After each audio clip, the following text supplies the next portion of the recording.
the next to interpolate. So, Kong Suwan, you are now recognized. Thank you, Mr. Chair.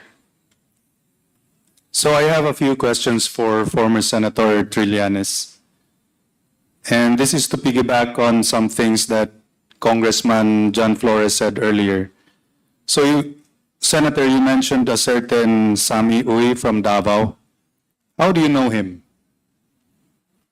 I don't know him personally, Mr. Chairman. I only got to receive information about him through Mr. Las Cañas and other open sources, Mr. Chairman.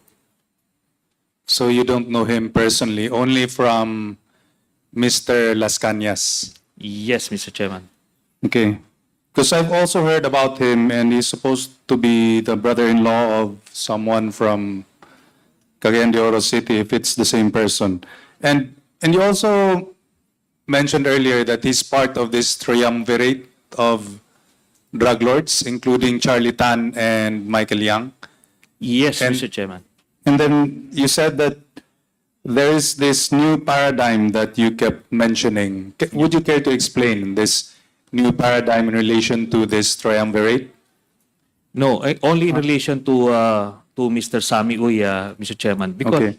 when we got the bank documents or the documents which contain the bank accounts and bank transactions, we already flagged the name Sami Uy because he was giving manager's checks to members of the Duterte family.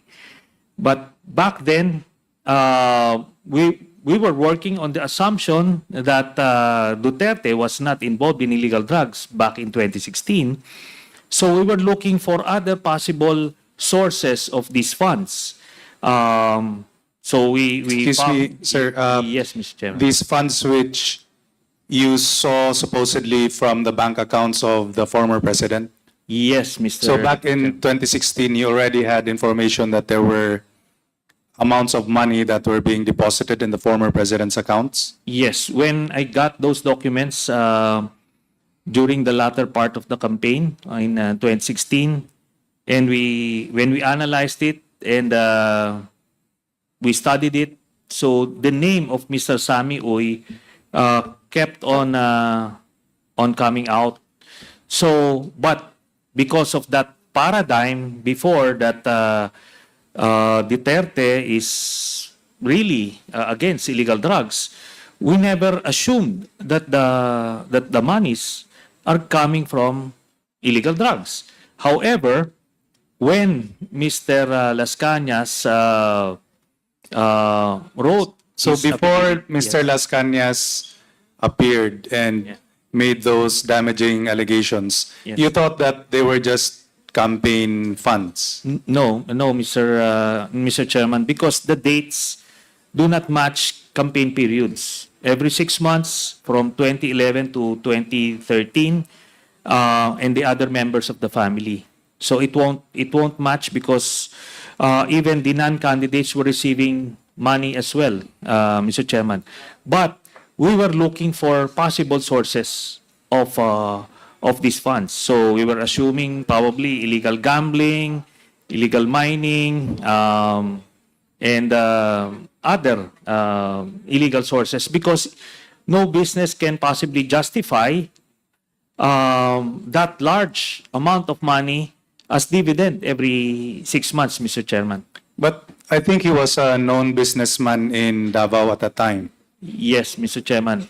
But the amounts, based on our research, none of his declared businesses could possibly yield that large amount of money during those periods, Mr. Chairman. Do you have any idea what his businesses were? Meron po kami nakitang declared ito na partner sila ni Duterte, isang Honda dealership, I think in Jensan. Then there is this yung cockpit arena. Tapos meron din daw masyaw or some illegal gambling thing. So, part So of... you're saying that these businesses are not enough to generate more than 130 million in a span of 3 years, Yes, which were supposedly given to the family of the former president. in a span of 2 years, Mr. 2 years. Mr. Chairman. Yes. And then that was only the transactions, those were only the transactions with money, with paper trail using the manager's checks. But then the deposits or the credits continued thereafter. The same pattern. Every 6 months, certain monies were coming in the accounts of Mr. Duterte and Sara Duterte. So, the pattern was established. So, we were inclined to believe that the money that came after the checks were still from Mr. Sami Oui. Okay. Mr. Chair, meron po bang taga-AMLAC dito? Is anyone from AMLAC still here? Your Honor, I think they have already left. Earlier, they were here. Because I think, just like what Congressman John said earlier, that it would be imperative to actually verify these allegations from former Senator Trillanes regarding the bank accounts, sir. Yes, Mr. Chairman. And there are two ways at least that we can think of. Initially, yung waiver po, yun ang pinakamabilis. Since 2016, I've been challenging Duterte about it. Pero he's been squirming and every time, tapos pag nako-corner, he will divert the issue, he will create a scene. So that's, kumaga, we can rule that out. Ano? Hindi pipirma ng waiver po ito. Then the other way na napasok po sa exemption sa Bank Secrecy Act is yung impeachment. So sa impeachment po, lalabas po ito. At makikita po natin yung laman loob nitong mga bank accounts po na ito. Okay. You will forgive me if I am skeptical because, especially since we don't actually have the documents to base our or your allegations on. So- I understand, Mr. Chairman. Also, are there, based on your information that you gathered from your sources, are there other people supposedly still, are there other people receiving money from Mr. Sami Oui outside of the family of the former president, if that is the case? Wala po kaming nakuhang information about that, Mr. Chairman.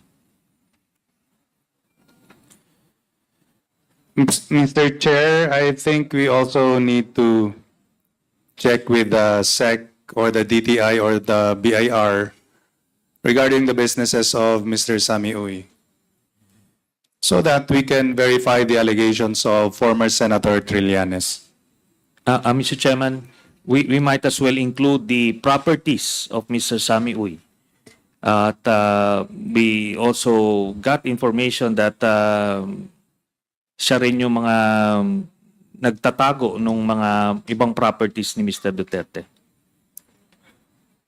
Yes, we will leave that to the COMSEC and the chairman to decide. And so, former Senator, I think it was you who showed the video regarding Senator Bato saying that Peter Lim is one of the biggest drug lords here in the country. Was it you who showed it earlier? Yes, Mr. Chairman. Who is Peter Lim?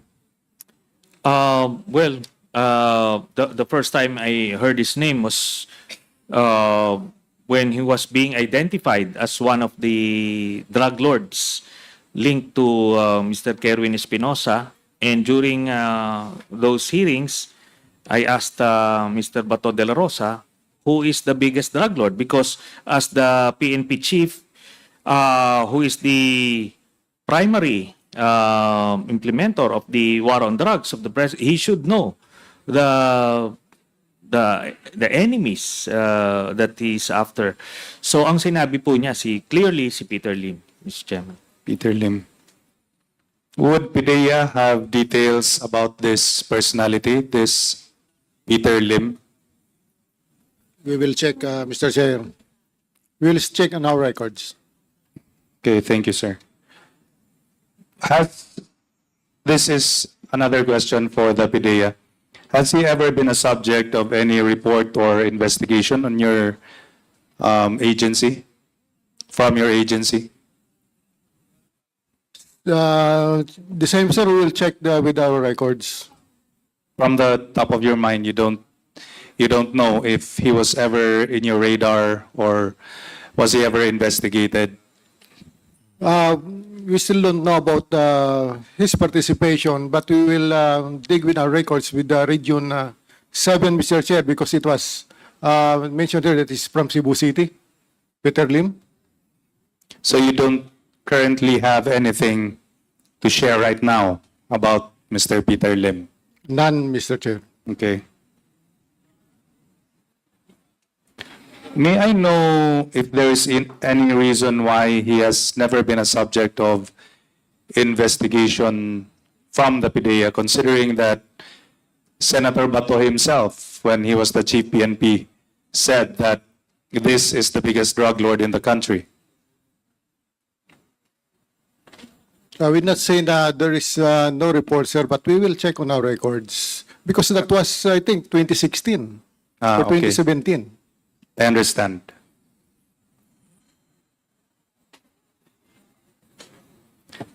Do you know anything about his visit to PIDEA Region 11 in Davao City when he met with former President Duterte during that time? Do you know anything about that meeting? We are looking who is the Region 11 regional director at that time, Mr. Chair. That was also 2016 or 2017. I think We are that checking was with our records who is that regional director. You said the Director Albani, which is not now in PIDEA. So, but you can confirm that this meeting happened in July of 2016. Not yet, Mr. Chair. We are still investigating on that. Okay. May I ask the NBI? Sir, was there ever any case regarding Peter Lim in 2018 related to drug trading and conspiracy? Mr. Chair, Your Honors, I remember we subjected Mr. Peter Lim this humble representation, Attorney Galicia and another agent Otik, sometime in 2017, 18, thereabouts. Okay. And we finished, and when he came out of the NBI, we were met by media representatives. He was not supposed to be exposed to the media, but I could not. I was the spokesperson of the NBI at the time. I could not avoid the media because there was only one lobby at the old NBI in Taft Avenue, and I just have to make do. And I remember I got a dressing down for exposing him to media.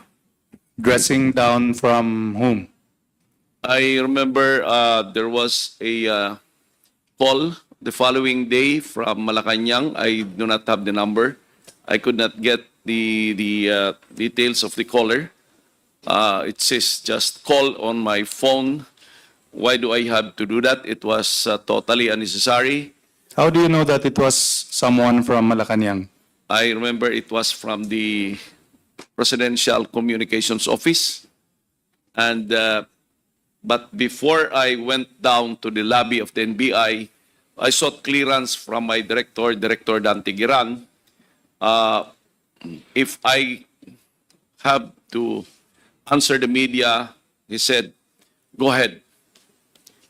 So you were given the clearance, and then it could not be avoided that Peter Lim had to go through the lobby, and he was exposed to the media, and then someone from Malacanang called you, and you had a dressing down The following day. the following day. The call came the following day. Peter Lim was to go out of the NBI in the afternoon after our interview at the conference room of the old NBI at Taft Avenue. We have to go down, and the lobby then was the old Taft Avenue. That's where the media gathered. I could not avoid exposing him to the media.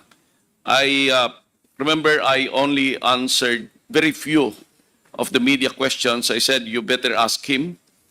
There was a newspaper grab at that time, Mr. Chair, Your Honors, showing me and Mr. Peter Lim and the other NBI agents that escorted us out of the NBI lobby.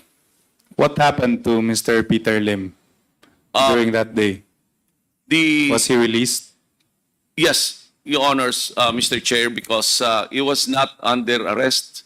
He was not also under custody. He was turned over, or we fetched him, I remember, to the NBI for questioning. And Attorney Galicia here was with me in that panel at the conference room. If I may ask the... But let's Chair. go back to that call from Malacanang. Why would someone from Malacanang call you and give you a dressing down for exposing Peter Lim when he's supposed to be a drug lord?